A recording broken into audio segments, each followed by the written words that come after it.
All right, so we've entered the live recording of the Medicine Garden. We have some amazing souls. We've been discussing the topic tonight of conscious eating, and we've even gone into conscious consumerism, talking about different industries and just our spiritual path. And I've stated in the beginning of the call that it's an intimate journey. There's many different pathways we can take, but ultimately it's listening to our own body and being our own doctor, our own mother and father on this journey. But please take the wisdom and advice that the people in this room are going to share with you. And thank you again, all of you, for being here and sharing your stories and being vulnerable in this space. I know people who are listening later are going to really appreciate what you have to say. Um, who went first? John, we'll hear from you first.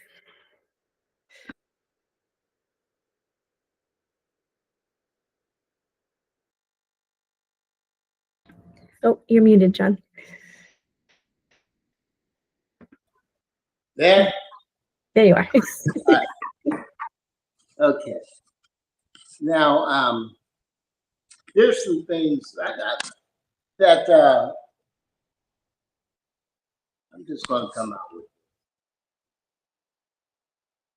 Because there's a lot of people that may have went through some of this. I'm not talking about just spiritual warfare. But when I was in the womb, my mom would go through a lot of pain because the demon, or we call the devil, would bother me in the womb. Okay, and it would make me move, and it would hurt my mom, put her in so much pain that she would hit on her stomach because it would hurt her so much that it killed me. That's the first time my dad said he couldn't believe that I was born. Okay, now after that, I was in the crib, and the demon used to come to the crib, and I couldn't move, so he would hurt me in the crib, and I would cry and scream. My mom would think that I was being a bad kid, and the demon would seem like it was getting her, and I wouldn't cry, so she would hit me, and I wouldn't cry, so she would get a ruler and she would hit me, and it felt like a 2x4 in the crib, and it would break my bones. But it was the demon coming into her because he was trying to stop me from being here. Okay, that's just two little things. Now, after I got out of the crib, I used to get beat in my room because I was always sent to the room because I was always exploring like Marco Polo in the danger zone all the time, life-threatening things. I was a child. I was always doing miraculous things that a child like me shouldn't be able to do. A child that small shouldn't be able to do. So I would get sent to my room, and the demon would come. And my mom would hear me up there, because I'd be fighting him. Because it got to the point to where he was bothering me so bad, I wasn't scared of him. I was fighting back. God said, don't be scared, fight back. Now, energy, it never goes away. It just dissipates, but it's always there. Physics. Physics is not a hard subject. It's just charges, negative and positive. Now you have anything that's different, positive and negative come together. Anything that's the same, negative and positive, push it apart, and you have that rubber step in between, like you put on magnets together on that one side, and there's rubber step in it. That's a magnetic field.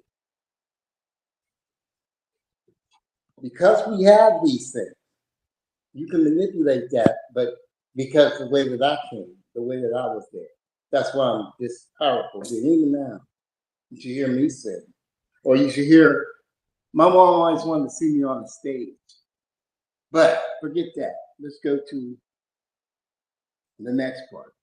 So my mom and my dad, they didn't believe me when I was fighting the demon back.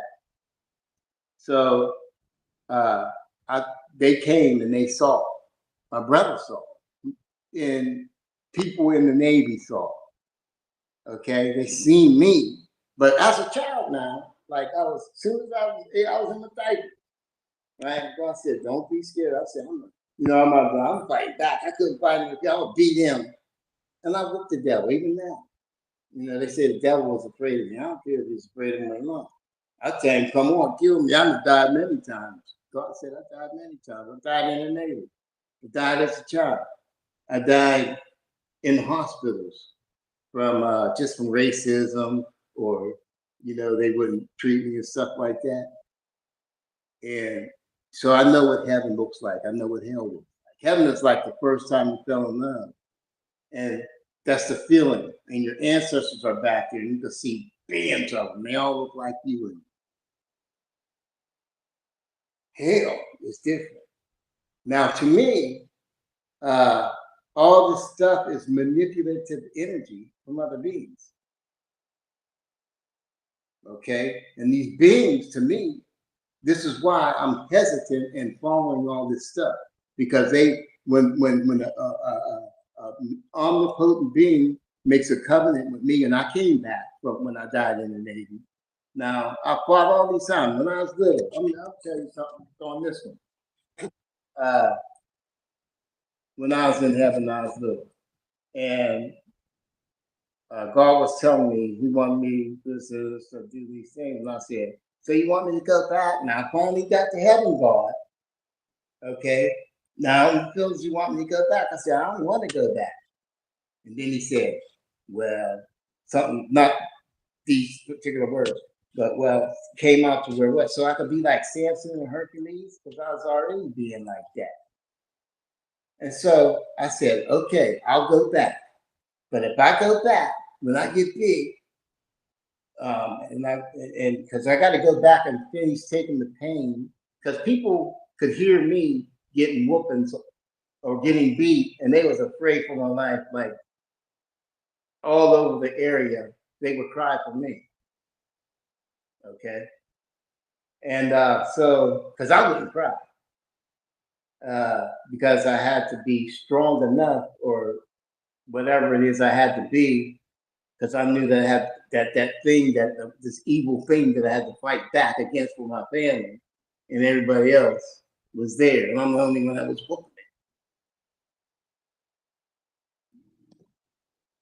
So then, you know, times went by, got in the Navy, and I finally died again at 26, because first of all, I gave up. I was already becoming famous in DC. I was in the Washington Times cover page, because I was 26 years old, the youngest black man that's making. I had two jobs. I was working for a tree company. I was a tree arborist and all these other things in trees. I had my own this, that, and the other. And then I came to the Pentagon. They had trucks that couldn't reach the cameras that are 110 feet tall, and they was paying them, and they wasn't even doing that really that much. So they was wasting money. So I pulled my truck over with 2 buckets. So I said, "You can pay me to do that." So I was getting paid from the tree company like $16.50 an hour in 1987, and I was getting paid by Virginia Power $6.50 an hour. So I was making like $23 an hour in 1987. I was 26-year-old, one of the highest paying dudes, you know, at that time. So I was in Washington time. They come and pulled up on me on Route 66, the famous Route 66 in Virginia, going toward west, at a BMS sign, narrow tree sign, these white dots that make the letters in white dots. So I was working on that because they couldn't fix it. And I was telling them, "What are you doing?" So I went in there, and I wasn't even an electrician, but because of my mind, I could just, you know, I was always that electrically inclined, taking TVs apart when I was going to put them back together when they were black and white. So, and even after and all that. But so when they went to interview the top electrician in Virginia Power, the boss took him to me. And they took a picture of me on the famous Route 66, and I'm usually on that. So a whole cover page in the Washington Times. And so I got 110 of them papers and sent them back to my hometown. Oh, man, that was wild. You was always wild like that. So then I gave all that because I was becoming famous. So I'm going to have to save the world. The Soviets came up with this submarine, the big one. I forget what it's called, Titan or something. I forget what it's called. But anyway, this big thing came up, and I didn't know much about it. I said, "Oh shoot!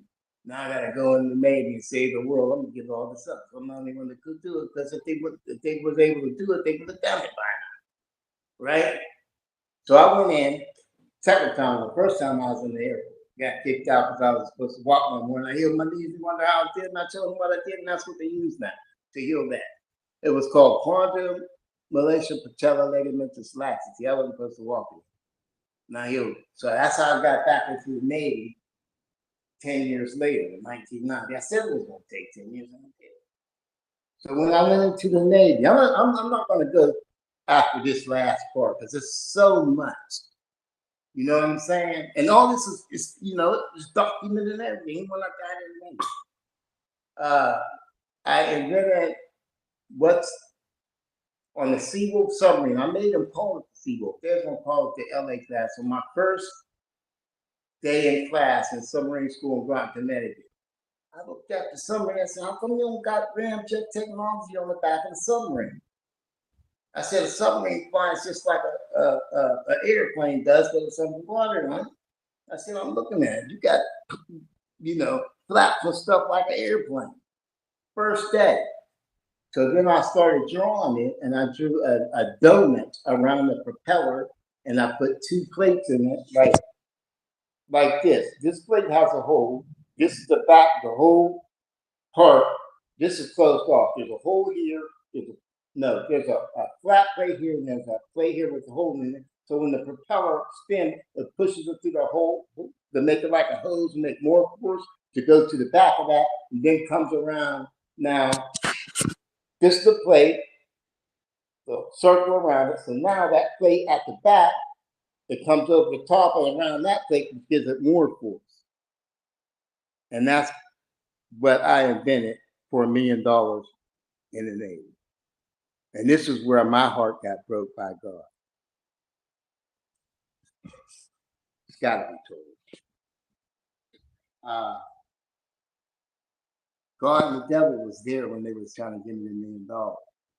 And I knew, because I'm at Sigma Impact, that something was coming to where if I get this $1 million now, I won't go. Something's going to make me leave the Navy because people are going to be jealous of me and this, that, and that. I'm going to leave. If I get this $1 million, I'm going to get mad and I'm going to go.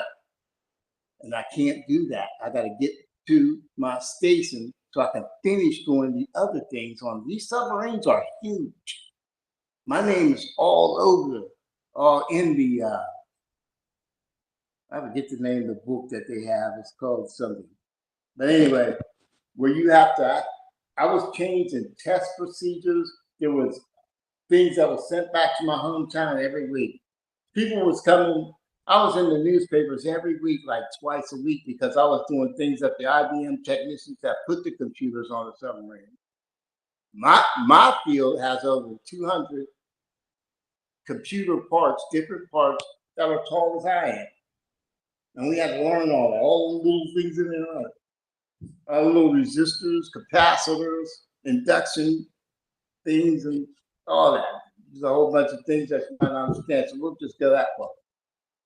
Now, so in order for me to change those things, I have to call Electric Boat in Groton, Connecticut, and prove that this would be more insulated to that material that you're using on every little thing that I did. Okay? Every little thing. Now, just on one thing, you got tests, you got different testing instruments like computers that you use to test each of these other little things. So it's like all these things got different testing things that you use it for. You gotta know how to do that. And you gotta know what you're doing. You're gonna kill yourself or somebody else on the submarine. I think I should just stop right here. But anyway, this is who I am. Okay? And so this is why from a young age I was like that, and like my heart got broken because I gave the $1 million. I thought I was giving it to God. to invest it, and then when I was gonna make some more money anyway. And I already have things now, but gosh darn, there's things that he does that he doesn't want me to, do. Like I got something in the company right now for healthcare that we need, and it's a mask, and it's a reusable mask, and it's a lot more better than what they have. They got these paper masks and stuff like that, right? These blue paper masks. Cover your face. You need a little strip like this and a plastic mask that you can put that strip in, and you can wash that thing out and just get rid of each one of the strips. You get like 6 strips out of one mask. That's a lot better than just throwing that whole thing away. And when you wash that thing out and put a strip in there. So this is who I am. We can go another time, but I could teach y'all so many things the easy way. The way that professors teach you is different because they want to feel like they're empowered in some way. I used to break the professors off all the time, saying they used to tell me, John, explain it to the class. I got awards and that and all that. Because even if you have to break it down to atoms. Atoms is protons, electrons, and neutrons. Everything is made out of it. So, this is why. Glad I got to tell somebody something. I love everybody. I love all of you. Thank you, John. I'm going to mute you so I can... you deserve to be heard. Black intelligence in business needs to be honored, especially in America. I'm also here. That's also why I wrote Conscious Lifestyle Coaching, is to give honor through business to the people that deserve a chance, and for me to help be a voice in that and market and promote you to share your voice. And I'm happy to do it. And you can come back another week and tell us some more. I think your last name is very fitting to who you are. You are a wise elder. Thank God. God kept you alive on this earth to this moment for us to hear from you and to sit in the presence of your soul. So thank you and love to you. And I hope to see you again and talk with you more.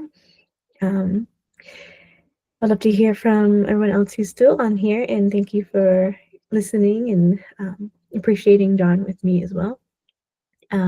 Damien, would you like to speak next? Yes. Thank you, John, for sharing your story. Can you guys hear me good?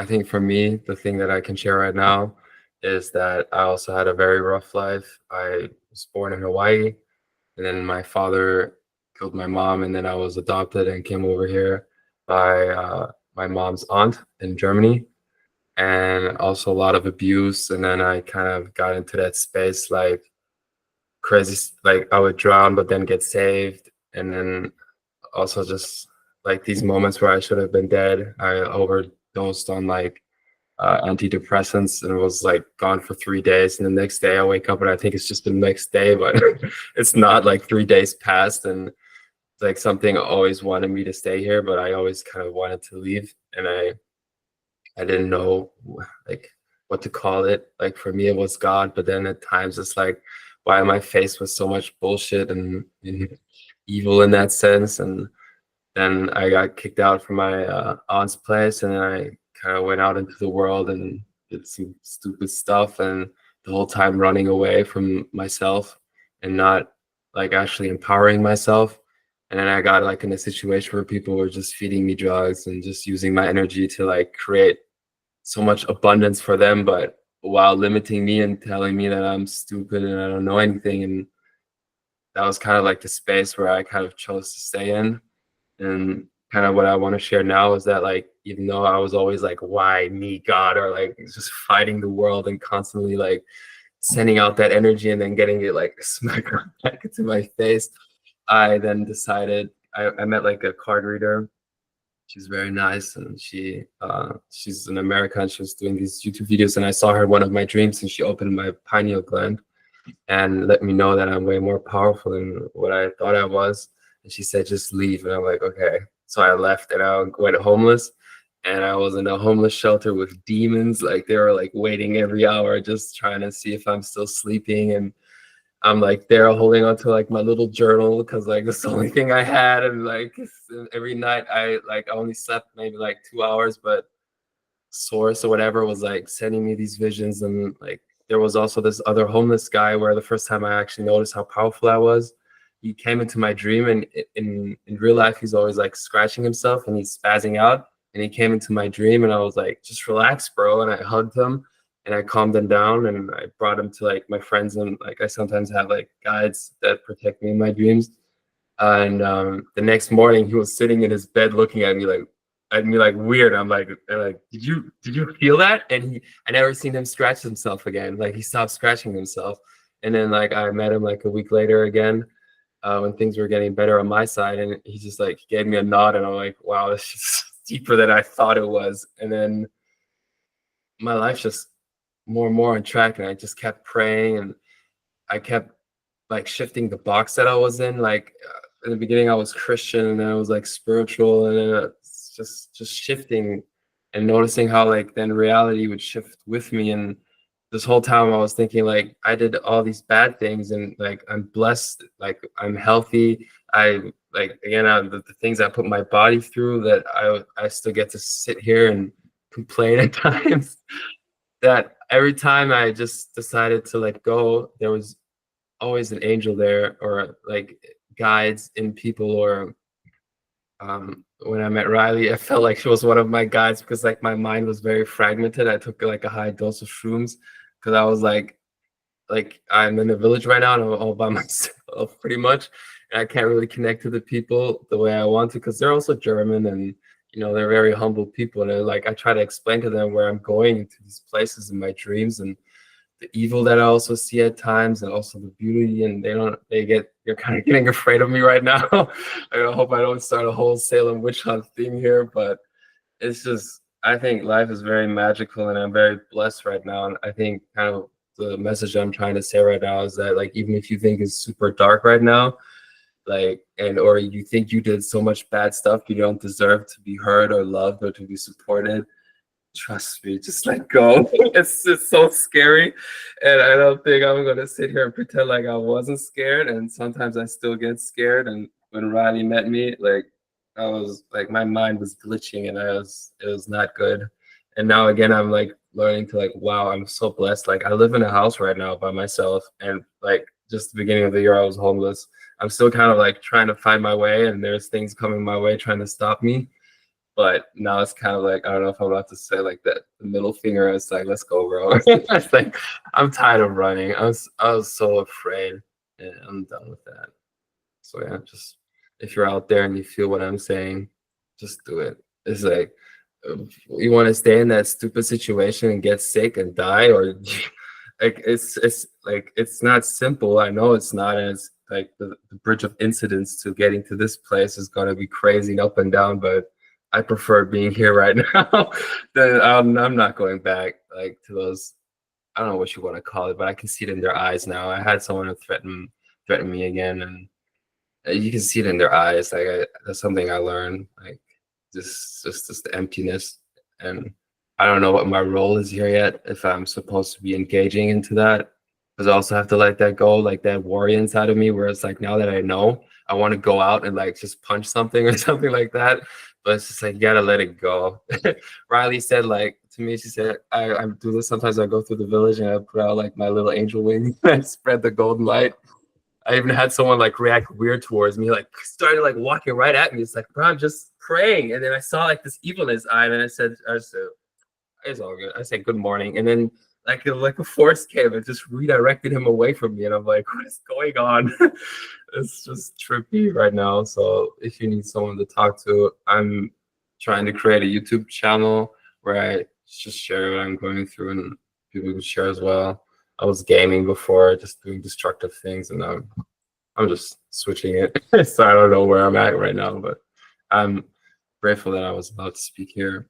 Thank you, Riley, for what you did to me on that day. Just speaking to me, it was really good. So I'm very grateful. Thank you. My heart, I just try not to cry as I hear you speak, and I'm praying that you start this YouTube channel. It's going to help so many people. You are one of the most amazing spiritual beings on this planet. Y'all in the room right now, just checking in with this man every couple days. It's like he's gone out and lived 5, 10, 15 years and came back in time travel. This man is incredible. You are an incredible human being. And I'm so proud of you. I'm honored to know you. Thank you for being here. Oh, I think there's all this love in the room for you too. And anyone else who listens later, just we love you. Thank you. Thank you for being on this path. Emmanuel? All right. Well, basically, I just wanted to share something. That I saw on the internet today. Well, today is Men's International Day. Men's International Day, and um, I shared something about my dad today, just being thankful for my dad, and just being thankful for him just being in my life, and just talking about just how happy International Man's Day, how all the good men in life and stuff like that. But I saw something that kind of startled me for a little bit.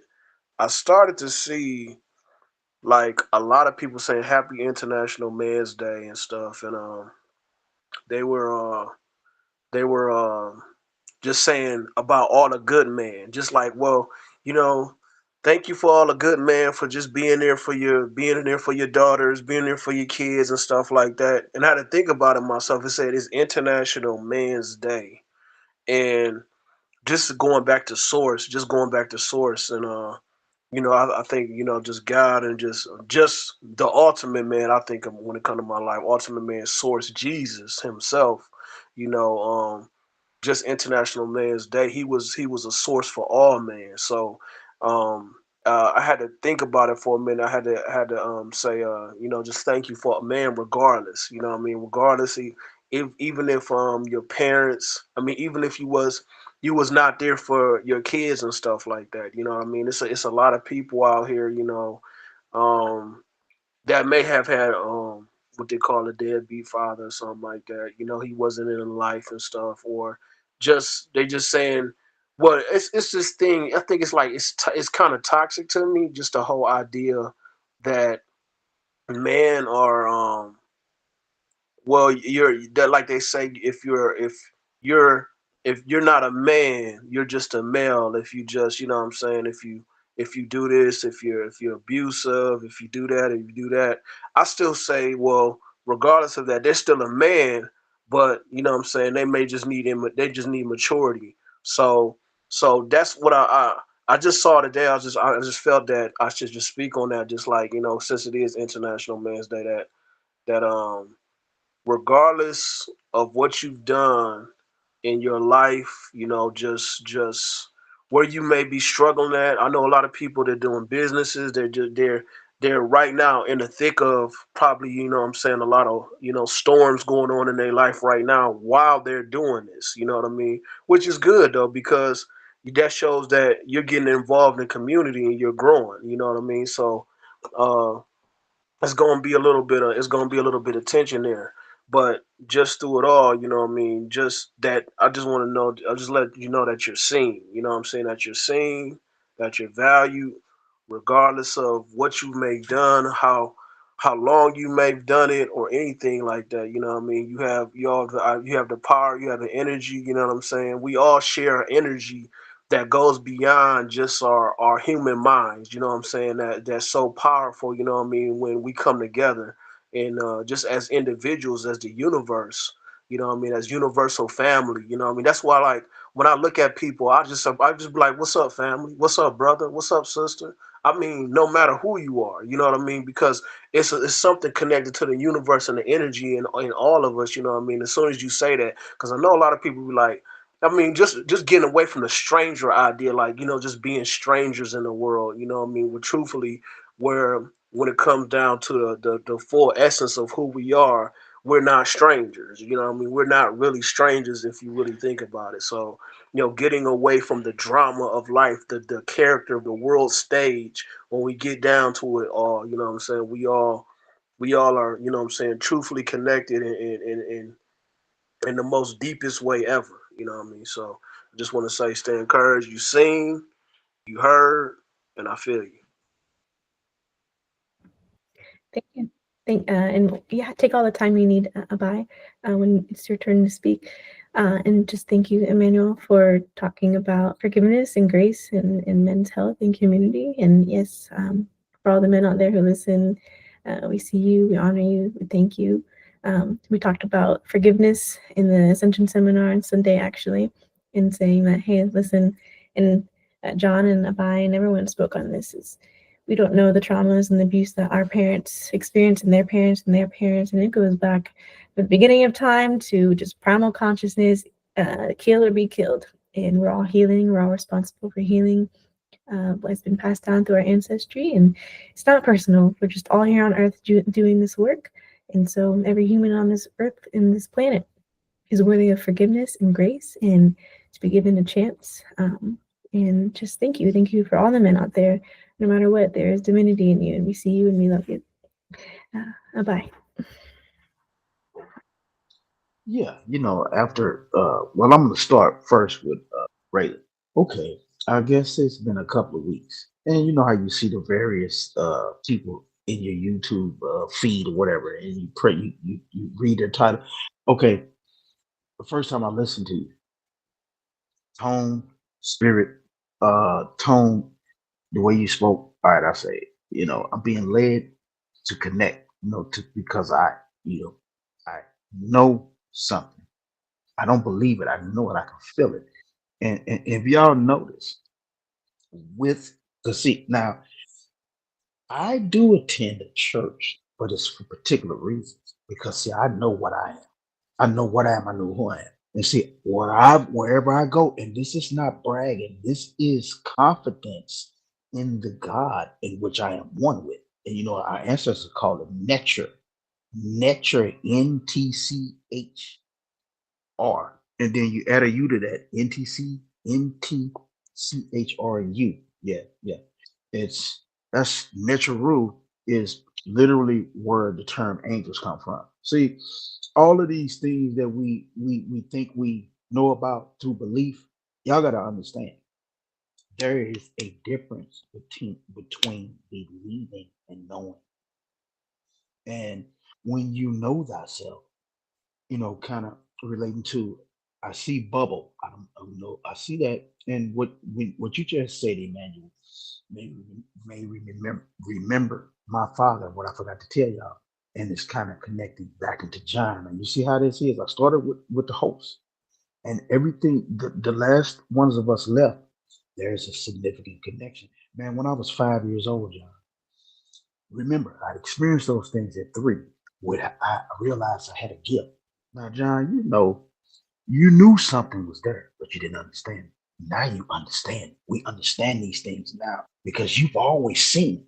But this epigenetics and these surroundings are confused the hell out of you. And you sometimes think you're crazy. There's something wrong with me because I can't seem to find nobody that's like me. You start thinking you're nuts.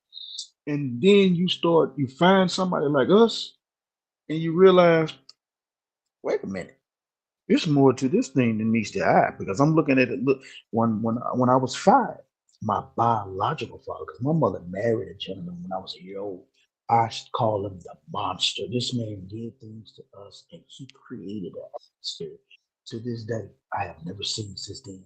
I've watched movies on abusive husbands and me. I've never seen anyone like this person since then. So I grew knowing that I had gained something from that, but I didn't recognize that it was not just a curse, it was a blessing. At the age of 5, a biological father comes back into my life. And I'm like, okay, so this is my real dad. And he could beat the monster. He could protect me and my mother. Okay.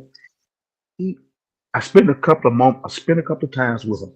And one time he come to see me. And when he got ready to leave, I said, when you leave, you're never coming back again. And he was like, why would you say that?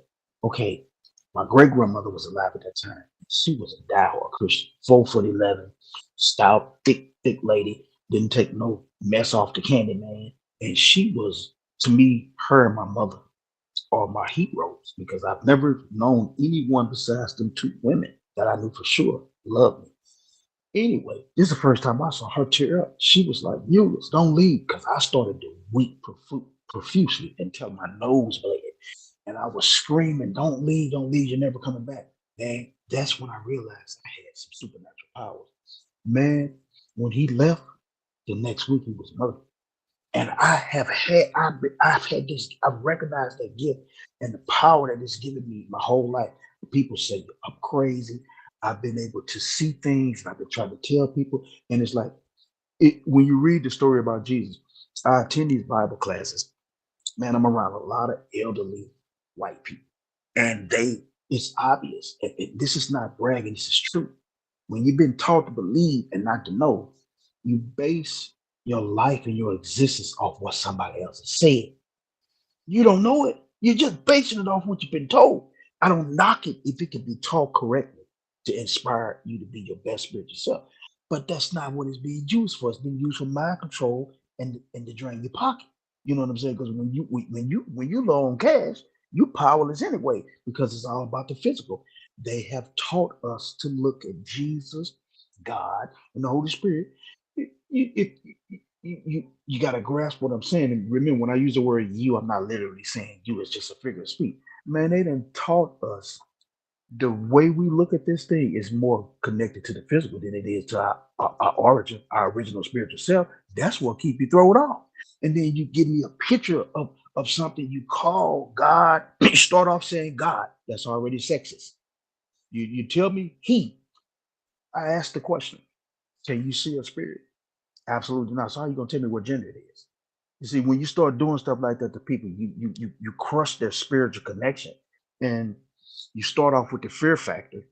So therefore, you done scared the hell out of them. So it's almost like they believe they don't have no choice but to go along with what you say, and then you just destroy any spiritual connection that they have. And then, like I say, you look at everybody that the majority of the people you know, they're caught up in physicality. You can tell them anything, they'll believe it, and they don't have no proof of it. Somebody can come in and say something bad about Rayleigh. Somebody go right along with it. Don't even have no proof. You know what I'm saying? We just led to and fro with no power whatsoever.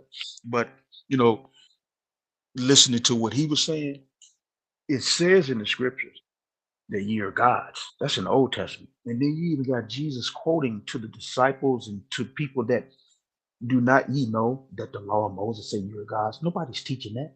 They're not going to teach you that because if you tap into that, they no longer have power over you. And when you come to the realization that I am a spirit, then you know you can't be killed. I mean, because I mean, my spirit is before time, the concept of time ever even came to be. Because if our creator, which the creator I'm talking about is of divine essence, a life-giving source, a creative source, an uplifting source. It has nothing to do with all this nonsense that we see in the physical. And you think, you know how people say the powers that be, then you got people that are a little bit more stronger. They say the powers that work. I say the powers that never work because if you look at it, they only have power in the physical. Money, mind control, and them nuclear missiles. Other than that, what power they got? They have no power. Only what you give them. Okay, now that I know that now that I know that what and who I am, power, they're done. You have no power with me because if you kill the body, if you kill this body, if I leave this body in any other way than old age or natural causes, you can reap that because I come from the org. I come from divine essence. I'm here to have a divine being, to have a human experience, to convey messages to you. I'm here for you. So if you trip and you do something to the wrong body and you mess around and cause a spirit to have to leave that body abruptly before they were here to finish accomplishing what they came to accomplish, you got a problem. Second of all, you got spirits like that. You got evil spirits walking around there, and then you got divine deities. walking around down here in these human bodies. That's us. We divine deities. So you can't do anything to us. If I leave this body, I still got power to do things in the physical from the unseen. You don't. You're doing all this evil and wickedness, and then you all of a sudden you leave that body.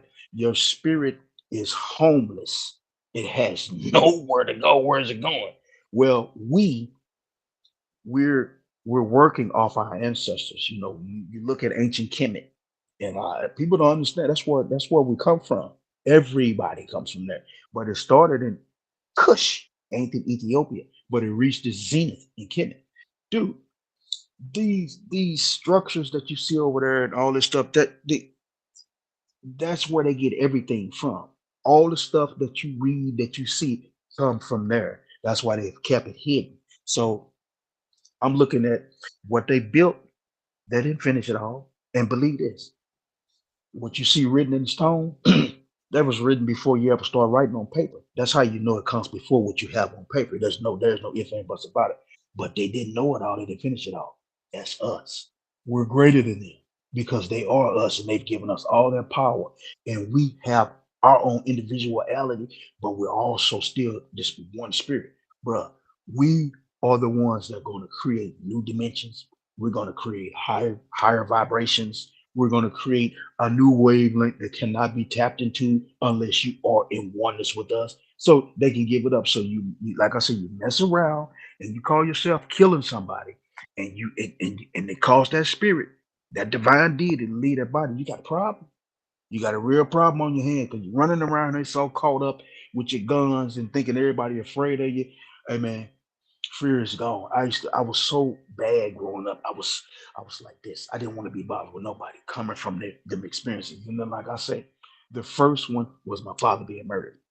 A few years later, in the third grade, I think, a childhood friend of mine, him and his brothers and sisters were killed in a fire.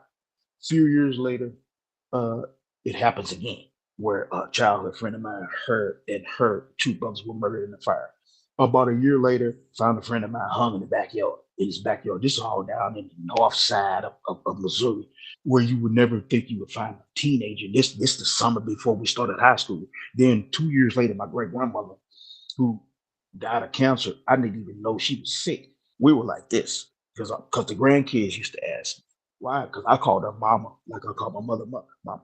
They asked me, why does she treat you so well? And we're her grandkids and your great kids. So I asked her. She said, go back and tell them, I'm your daddy. You don't have no daddy. They got a daddy. So being that she left so abruptly, I went from tragic death all the way up till I got into high school, y'all. I had no break from this stuff. I thought I was going to just go crazy. I've tried to commit suicide a couple of times. I'm not afraid to admit that. But like the young man said, the spirit said, no, you're here for divine purpose. You're not taking your life and ain't nobody else gonna take it. Give it up. And so when somebody look at this video, they're gonna know we are divine deities. You can try to do whatever you want to do. It will never succeed because I tell you like this: if you eliminate this body abruptly, you basically just kick yourself in the ass because now I'm gonna be able to come at you in my most powerful form, my unseen form. How you gonna deal with me? You can't even see me. And see, I've made it known because I've in the flesh, my human body, I've spoken these things out into the universe to let people know that this stuff is real. So go ahead and pick your poison. You can eliminate this body, you're gonna still deal with me, you're gonna deal with the countless spirits that you thought you got rid of when you murdered them, ancestors, enslavement, and this, that, and the other. You're gonna deal with all of them because I'm telling y'all, I know who I am. I'm a front runner. When I come back, they're coming all with me. So what is your nuclear weapon gonna do with that? What are your bullets gonna do with that? What is your gangsterism gonna do with that? And that's what I was telling y'all earlier. There is no in between. You either there or you're not. I can't come here a message about a message from the sewer about John. And first of all, John ain't never even showed me what they talking about, and yet I'm gonna believe what they say. You're weak. You have no business allowing people to toy with your mind like that. And once I realized, bro, that I am a God, goddess, and then we can look at it this way. We're both, because it's duality. And she said something on one of your last videos, right? I was watching. Man, I have the utmost respect for the divine feminine, because that I was raised by what, two women. I've never really had a man in my life to try to teach or tell me anything that was beneficial to me as a young man growing up. But yet I can't knock the masculine, because I'm the masculine in the physical, but I'm divine masculine. I'm not just masculine. Like I look at her, she's divine feminine. There's a difference. You could be feminine or masculine, but when you're divine, I mean you have checked in, tapped in, and you know that you are a spirit and that you're not a body. So, it's time for people to realize, we've been given ample time to stop this nonsense, man. Siding with stuff. When if there's still even one iota of connection between you and your org source, somewhere in your life, you're gonna hear something tell you you need to stop it. You know you're wrong, and you know you ain't got no business being like that. You're gonna make a decision. But when you see people that like me, I guess since I know since I've experienced such horrific things from the age of one, and y'all, my mother said I fell and bumped my head at a year old. Blood was everywhere. So they were screaming and hollering. Hey y'all, I remember it. I can remember that happening at a year old, because I remember her. And I told her, I named a couple. She said, wow, I just talked to her about this year. So when you look back on your life and you just go back and you get to that most horrible moment that you've ever experienced, face it. Face it. Take it head on. Sever yourself from it. I'm no longer a victim. I'll share these things. I will revisit them in order to uplift somebody else, but I ain't got to relive them things. Them things don't have no power on me no more. Because when I go back and look, I'm like, wow, I've had these gifts the whole time. And you start meeting people like yourself. You form a, a circle that can't even be penetrated. And the ones that's watching, they know. Well, that group there, we might as well just go and leave them alone, because they know that they're gods, and they know that they're spirits, and they're not human. They just have a human body to convey to us what we've been needing to hear. And like I said, with our ancestors, they didn't do it all. They wrote down in stone, and this was my point. Our ancestors weren't stupid. They weren't stupid enough to write everything down, man. The only way you know the things that wasn't written down, because you have to be it. It's gotta be you. Everybody don't know these things. These are things that never been written, because they are you from the origin up until now, and they always will be. We're the only ones that know certain things that wasn't written. You see, these things cannot be taught. You can't go to school and learn it like me. I got a little life coaching certificate. I took 10 modules to get it. I only did it to have the certificate so I could be able to teach this type of stuff without having people complain. I don't need that thing, man. I used to get the worst grades in school because the stuff didn't interest me. It only held my attention span about that long. I mean, 5, 10 seconds. I'm like, I already knew what they were speaking about. I already knew it was garbage anyway. And so now, with this opportunity, this is my first time being able to meet y'all and speak before y'all. If you really empower, you should know who I am, just like I know who you are. And see, that's how you start. That's how you can start. You can start figuring out who is who. You're gonna recognize yourself, because we're one. We're one spirit. You're gonna know yourself, and you're gonna always know a faker. There's no way around it. You will know who's pretending and who's not. I got much more to say, but I'll cut off right there.